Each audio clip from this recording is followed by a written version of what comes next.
Hi, hello, வணக்கம் and welcome to வசந்த இல்லம். இன்றைய வசந்த இல்லம் நிகழ்ச்சியில ஆரோக்கியமே ஆனந்தம்.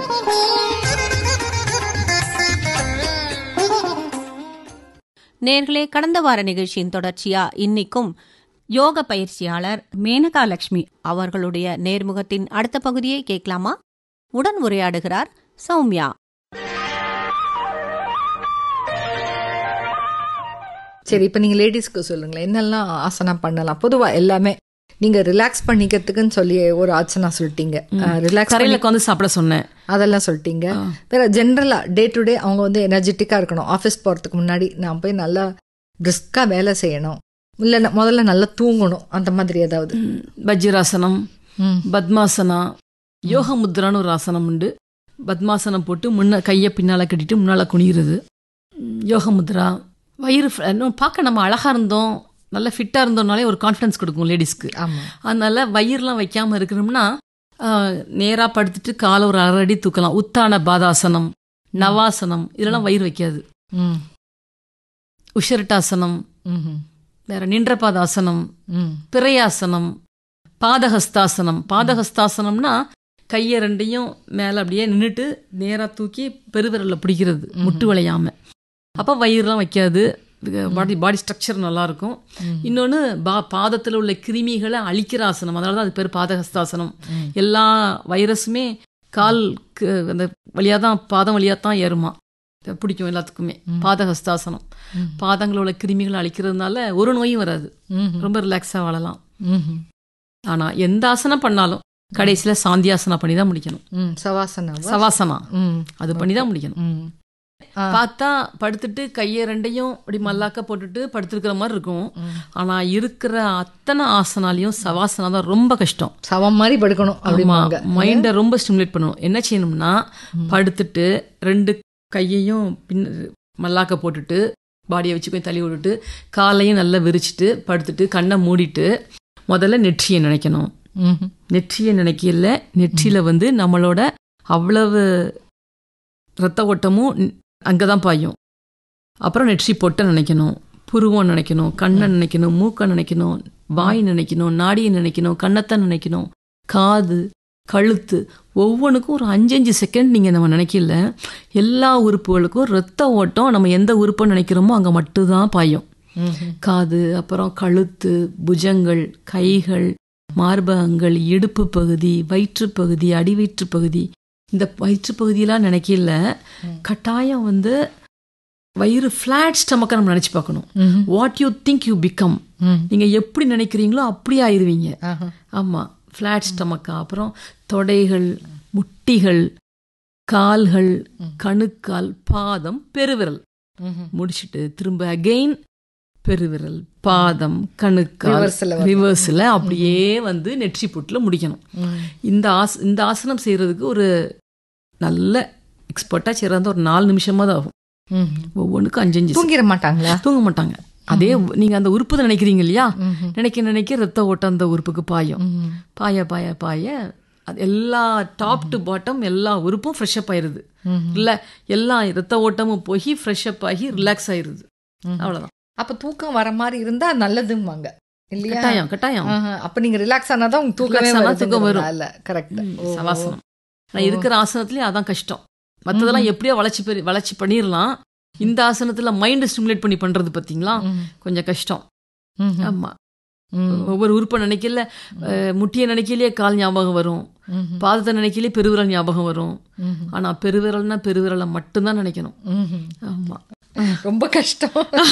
சொல்லும் போதே அப்படி இருக்கு, எவ்வளவு கஷ்டம். ஆனா அந்த நெற்றி புட்டுல இருந்து நெற்றி புட்டுல ஆரம்பிச்சோமா, பாதம் வர போனோமா, ரிவர்ஸ்ல வரையில அதே நெற்றி புட்டுல வந்து முடிக்கிறோமா, whole body relax, peace of mind, அவ்வளவுதான், கேரண்டீட் 100%. அதனாலதான் யோகா பிராக்டிஷனர்ஸ் எப்பவும் ஃப்ரெஷ்ஷா சிரிச்சுட்டு இருக்கிறது, லைஃப்ல எதையும் எதிர்பார்க்கறது இல்லை, அக்செப்ட் பண்ணிக்கிறது, கூலா ரிலாக்ஸா வாழ்ந்துட்டு தட்டி விட்டு போயிட்டே இருக்கிறது. நிறைய பிராக்டிஷனர்ஸ் நீங்க பெரிய பாப்புலர் ஃபிகர்ஸ் பாருங்க, பர்சனல் லைஃப் எல்லாம் ரொம்ப மூளைக்கு அதிக்க மாட்டாங்க. எவ்வளவு பிரச்சனை இருந்தாலும் தட்டி விட்டு அவங்க ஒரு ட்ராக்ல போயிட்டே நீட்டா போயிட்டே இருப்பாங்க. இப்ப குழந்தைங்களுக்கு ஸ்கூல்லயே யோகாசனம் சொல்லி தராங்க. இப்ப நிறைய டீச்சர்ஸோ அவங்க பிரின்சிபலோ வந்து ஒரு யோகா ஆசிரியர் மூலமா சொல்லித்தரதை வந்து கண்டிப்பா கட்டாய பாடமா வச்சிருக்காங்க. இத்தனை வருஷத்துல நீங்க அதை இப்பதான் பாத்துட்டு இருப்பீங்க, ஒரு 10 நான் வருஷமா படிக்கிறதெல்லாம் பாக்குறீங்க. யாருக்குமே தெரியாது. இப்ப அதை எப்படி பாக்குறீங்க? குழந்தைக்கு கத்து கொடுக்கறது சந்தோஷமா இருந்துக்கும். நீங்க குழந்தையா இருக்க தானே கத்துக்கிட்டீங்க. நான் குழந்தையா இருக்கையில கத்துக்கிட்டேன். இப்போ குழந்தைங்க எல்லாம் வந்து கத்துக்கிறத பார்க்கல ரொம்ப சந்தோஷமா இருக்கும். பின்னாடி உங்களை மாதிரி ஒரு யோகா தெரபிஸ்டா வரணும். அட்லீஸ்ட் அவங்க செல்ஃப் ஹாப்பினஸ்க்காக. செல்ஃப் ஹாப்பினஸ் தான் முக்கியம். நம்ம கிளாஸ் எடுக்கமோ இல்லையோ, peace of mind, self happiness முக்கியம்.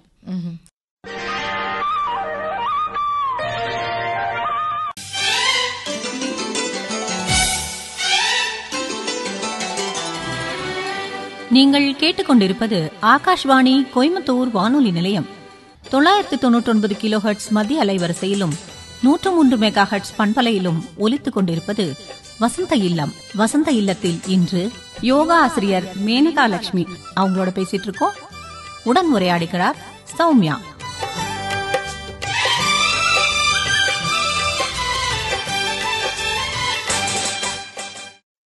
நம்ம வந்து ஒரு 15 வருஷத்துக்கு முன்னாடி கூட இதெல்லாம் யோசிச்சிருக்க மாட்டோம். ஒரு மன சம்பந்த பிரச்சனைக்கு ஒரு டாக்டர்கிட்ட, சைக்காலஜிஸ்ட்டுக்கோ இல்லை சைக்கியாட்ரிஸ்ட்டோ போவோம். அதே மாதிரி ஒரு டைட்டிஷியன்ட்ட சாப்பாடை பற்றி கேட்குறதுக்கு நான் என்ன சாப்பிடலாம் அப்படின்னு கேட்கறதுக்கு ஒரு டைட்டிஷியன்ட்ட போவோம். அதே மாதிரி நான் எப்படி யோகா பண்ணணுங்கிற கற்றுக்கிட்டு நம்மளுடைய லைஃப் ஸ்டைலில் வந்து மாடிஃபை பண்ணிக்கிறதுக்கு ஒரு யோகா தெரபிஸ்ட்டை போவோங்கிறத ஒரு 15 வருஷத்துக்கு முன்னாடி நம்ம யோசிச்சு கூட பார்த்துருக்க மாட்டோம். ஒரு 5 வருஷமா சொல்ல ரொம்ப அதிகமா இருக்கு அவேர்னஸ். ஃபோன் தான் காரணங்க. ஃபோன் இது ஒரு நல்ல விஷயம் தானே. ஃபோனால வந்து நல்ல விஷயம் சொல்லலாமா? பட் யோகாவும் கத்துக்கணும் இல்லையா? யோகாவை கத்துக்கிட்டு இயற்கையா அன்னப்பறவை போல வாழணும். அதான் ஹம்சாசனா ஆசனம் தானே. இயற்கையில எல்லா ஆசனத்துக்கும் ஆசனம் இருக்குன்னு சொல்றேன். அன்னப்பறவை ஆசனம். அந்த ஒரு பால் வச்சிங்கன்னா அது அப்படியே ஒரு உமிழ்நீரை விட்டு ஃப்ளூயிட் ஆக்கி பன்னீரை மட்டும் சாப்பிட்டு தண்ணியை விட்டுருமா. அந்த மாதிரி நம்ம நல்லதை எடுத்துக்கணும் இல்லையா? ஃபோன் இருக்கு, நம்ம பிஸியா தான் இருக்கிறோம். நோ அதர் வே, நமக்கு எல்லாமே டைட்டன் ஆகுது. பட் ஆசனமும் கத்துக்கிட்டு ரிலாக்ஸா வாழ்ந்துட்டு ஜாலியா வாழ. கரெக்ட். நீங்க டிசிப்ளின், செல்ஃப் டிசிப்ளின் இருந்தும் வாழ்க்கையில எதை வேணா ஜெயிச்சிடலாம். அதுதான் செல்ஃப் டிசிப்ளின் வேணுங்கிறது. நம்ம எல்லார்கிட்டையும் ஒரு முக்கியமான யோகா இருக்கு, ஃபோன் யோகான்னு ஒன்று பண்ணி வச்சுருக்கோம். எல்லாருமே அந்த ஸ்க்ரீன் டைம் அப்படின்னு சொல்றாங்க. ஆமா, நம்ம அந்த ஃபோன் யோகாவை தான் சரியா செய்யறோம். இந்த கையில மாத்தி அந்த கையில மாத்தி இப்படி பார்த்து அப்படி பார்த்து படுத்துட்டு பார்த்து உட்காந்து பார்த்து எத்தனை யோகா பண்றோம் பாத்தீங்களா? ஆக்சுவலா யோகாங்கிற வார்த்தைக்கே இணைதல்னு அர்த்தம். யோகாங்கிற வார்த்தையோட பொருள் வந்து இணைதல்னு அர்த்தம். எதுவும் இணைகிறது, ஜீவாத்மா பரமாத்மாவோட நினைவது. நம்ம இந்த போனோட இணைஞ்சிருக்கோம். அந்த ஜீவாத்மா பரமாத்மாவோட நினைவுறதுக்கு எப்படின்னா, நான் முதலே சொன்னோம்ல, எண்ணம் செயல் எல்லாம் சொல்லுங்க இல்லையா? எண்ணம் செயல் உடல் எல்லாம் ஜாயின் ஆகி அப்புறம் நம்ம ஜீவாத்மா நமக்கு மேல இருக்கிற இந்த பரமாத்மான்னு அந்த சகசரநாம சக்கரத்தோட இணைஞ்சி இந்த யூனிவர்சல் எனர்ஜியோட எல்லா ஃப்ரூட்ஃபுல் ரிசல்ட்ஸையும் நம்ம அச்சீவ் பண்ணி சந்தோஷமா ஒரு பீஸ்ஃபுல்லான ஒரு ஆனந்தமான வாழ்க்கை வாழ்றதுதான். அந்த நெட் ரிசல்ட் நல்லா இருக்கு. அதை சீக்கிரமா சொல்லி கொடுங்களேன்னு யாராவது சொல்லுவாங்களா? இப்ப என்கிட்ட கேட்டா கூட நான் சொல்லுவேன், அதை லாஸ்ட் சொல்றீங்களா? ஜீவாத்மா பரமாத்மாவோட நினைவது. அதை இல்ல, கடைசியா ஒண்ணு சொன்னீங்களே, ஆனந்தமா வாழ்றது, ஹாப்பியா வாழ்றது, அதை மட்டும் சொல்லி கொடுங்க அப்படின்னு நம்ம கேட்டுருவோம். ஹாப்பியா வாழ்றதுக்கு ஒண்ணும் இல்ல, செல்ஃப் டிசிப்ளினும் இல்ல. இத்தனை ப்ரொசீஜர் சொல்றீங்களே, இத்தனை சொல்றீங்க இல்லையா, கடைசியா இருக்கிறது மட்டும்தான் நமக்கு ரொம்ப பிடிச்சிருக்குன்னு சொல்லுவாங்க. ஏன்னா அது ஈஸியா இருக்கு இல்ல. Easy way to attain. இதெல்லாம் வளர்ப்பு முறை, ஃபேமிலி பேக்ரவுண்ட் எல்லாத்துலயும் வரணும் இல்லையா? ஆமா, எண்ணம் பியூரிஃபை ஆகிறது, செயல் பியூரிஃபை ஆகிறது. அப்படி இருந்தாதான் யோகாவே வருங்கிறீங்களே நீங்க. இப்பதான் ஆசனமே பண்ண முடியாது. பண்றத வச்சு கண்டுபிடிச்சிருவேங்கிறீங்களே. ஒருத்தங்க கேரக்டர் சொல்லணும்னா ஒண்ணு வேண்டாம், அவங்கள 2 ஆசனம் செய்ய வச்சா கேரக்டர் சொல்லிடலாம். அச்சச்சோ, பயமா இருக்கே. சரி, இது ஒரு நல்ல விஷயம். ஆக்சுவலா ஒருத்தரோட இதை ஒரு ஆசனா மூலமா கேரக்டர் கண்டுபிடிச்சிடலாம். ஏன்னா உடல் விளையாது. ஆமா, அந்த எண்ணம் செயல்லாம் அவங்களுக்கு இதா இல்ல, மூச்சு சீரா போகல, உள்ள எல்லாம் அப்நார்மலா போய்கிட்டு இருக்கு, வாதம் பித்தம் கபம்னா உடல் விளையாது, கட்டாயம் விளையாது.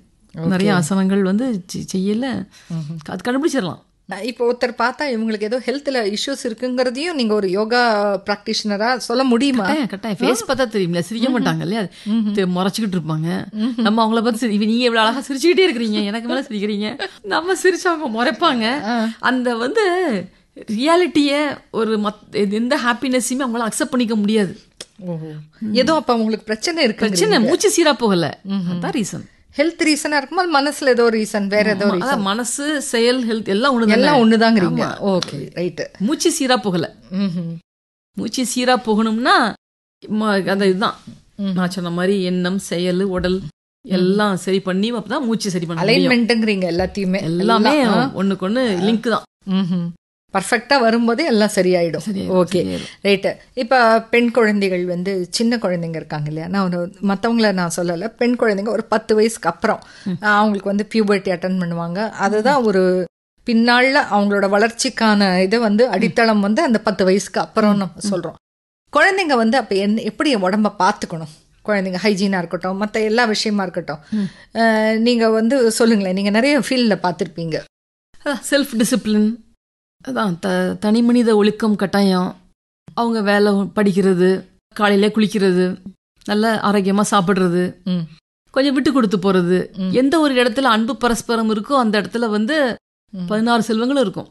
நான் சொல்றது குழந்தைங்க தானே, குழந்தைங்களுக்கு வந்தா தானே பின்னால வரும் இல்லையா? 5ல விளையாது 50ல விளையாதுல. கரெக்ட் தான். குழந்தையிலேயே அது கட்டாயம் இருக்கணுங்கிறீங்க. கட்டாயம். அதெல்லாம் இருந்தாலே பிள்ளைங்க நிம்மதியா இருந்தா போதும்.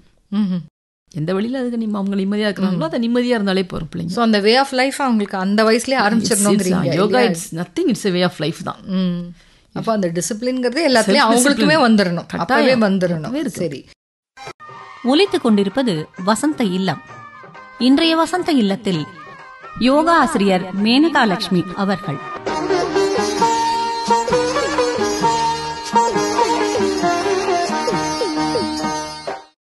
இப்ப பொதுவா நம்ம பெண்களை தான் திருப்பி நம்ம வந்து பெண்களை ஏன் கான்சென்ட்ரேட் பண்றோம்னா, லேடிஸ் வந்து பொதுவா எல்லாரும் சொல்லக்கூடியதுன்னா தன்னை பார்த்துக்க தெரியாது அவங்களுக்கு அப்படிம்பாங்க.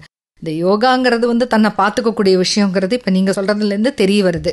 இது பண்ணாலே போதுங்கிறீங்க. போறோம் நம்ம அவங்க வேலையை அவங்க ஒழுங்கா செஞ்சாலே போறோம். நமக்கான அந்த 10 நிமிஷமோ 20 நிமிஷமோ கொடுத்துக்கணும்னு சொல்றீங்க. பொதுவா பாத்தீங்கன்னா ஒரு வீட்டுல ஒரு அம்மா இருக்காங்கன்னா அவங்க குடும்பத்துல எல்லாருக்கும் ஆரோக்கியமா இவங்களுக்கு இது பிடிக்கும், இவங்களுக்கு இது நல்லது, அவங்களுக்கு அது நல்லதுன்னு எல்லாம் செஞ்சு கொடுப்பாங்க. அவங்களுக்கான டைம், இப்ப அந்த பையன் வந்து எங்கேயோ போய் எக்ஸசைஸ் பண்ணோம், ஒரு கிரிக்கெட் விளையாட போனோம்னா அவன் கிளாஸுக்கு போறான்னு சொல்லிட்டு ஜூஸ் எடுத்து வைக்கிறது எல்லாம் செய்வாங்க. தனக்குன்னு வரும்போது அள்ளி 2 வாய் தான் போட்டுப்பாங்க, உட்கார்ந்து சாப்பிட மாட்டாங்க. நீங்க சொல்றீங்க இல்லையா, உட்காந்து கையை வச்சு கையில தான் சாப்பிடுவாங்க, ஆனா அள்ளி தான் நம்ம பாத்துருக்கோம். நீங்க அந்த அள்ளி அவங்க 2 வாய் போடுறாங்க இல்லையா, நான் என்ன சொல்றேன்னா அதுலயே அவங்களுக்கு எல்லா சத்தும் சேர்ந்துரும். அது வந்து நியம யோகிங்கிறது செயல் பியூரிஃபிகேஷன் இல்லையா. அவங்கள பொறுத்த வரைக்கும் அவங்களோட செயல்ல அவங்க 100% அத சொல்றீங்க. அது யோகா வாழ்க்கை தான், யோக வாழ்க்கை தான் சொல்றீங்க. நான் என்ன சொல்றேன்னா எல்லா அம்மாக்களாலையும் முடியாது. கடைசியில் at the end of the day அவங்க என்ன பண்ணுவாங்க, at the end of all work, சரி நம்ம எல்லாம் முடிச்சிட்டோம், அவங்க பசிய போயிருக்கும், அத சொல்ற வரேன். நான் அந்த பசியை தான் சொல்றேன், பசிய போயிருக்கும். ஆனா உடம்புல எனர்ஜி கெயின் ஆயிரும். எதனால கெயின் ஆயிரும்? எல்லாம் பண்ணிட்டோம், நியம யோகி, நான் எல்லாம் பண்ணிட்டேன், அது யோக வாழ்க்கை தான். நீங்க வேற மாதிரி திங்க் பண்றீங்க, வித்தியாசமா இருக்கு. ஆனா பொதுவா நான் என்ன எதிர்பார்த்தேன் தெரியுமா, பெண்கள் தன்னை பாத்துக்கணும், அம்மா வந்து தன்னை ஆரோக்கியமா இருந்தாதான் குடும்பம் அப்படி சொல்லுவீங்கன்னு எதிர்பார்த்தேன். பார்த்தா குழந்தைங்களையும் யார் பாக்குறது, அதுவே இவங்களுக்கு குத்தும். இத பாத்துக்கிட்டு இருக்கே கில்ட் வரும்,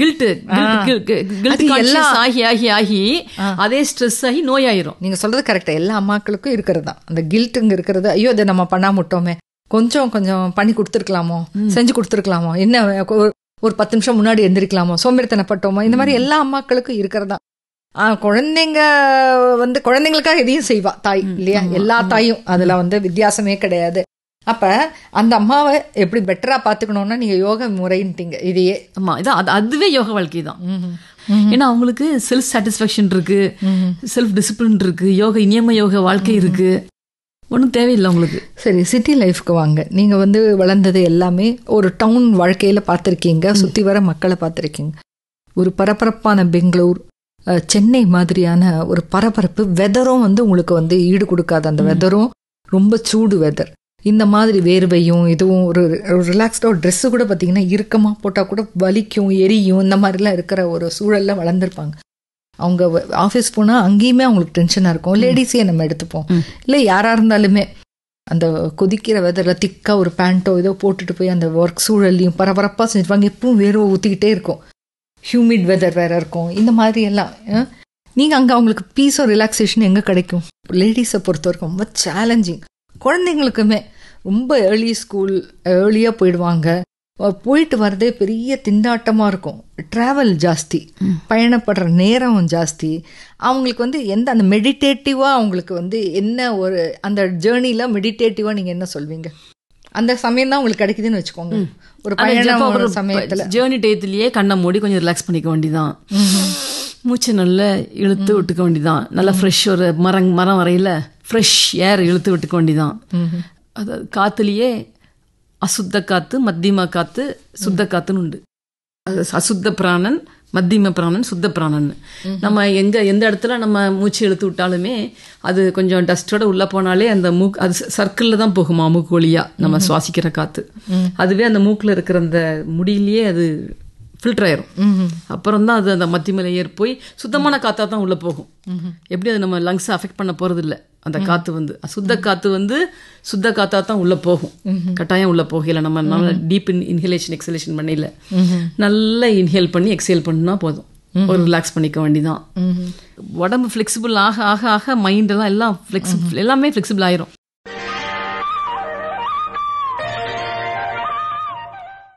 நேர்களே, இதுவரை யோக பயிற்சியாளர் மேனகா லட்சுமி அவங்களோட பேசிட்டு இருந்தோம். இந்த நேர்முகத்தின் அடுத்த பகுதி வரும் திங்கட்கிழமையன்று வசந்த இல்லம் நிகழ்ச்சியில ஆரோக்கியமே ஆனந்தம் செக்மெண்ட்ல கேட்கலாம். நிகழ்ச்சி தொகுப்பு தேவகி ஸ்ரீனிவாசன், நிகழ்ச்சி அமைப்பு சௌமியா.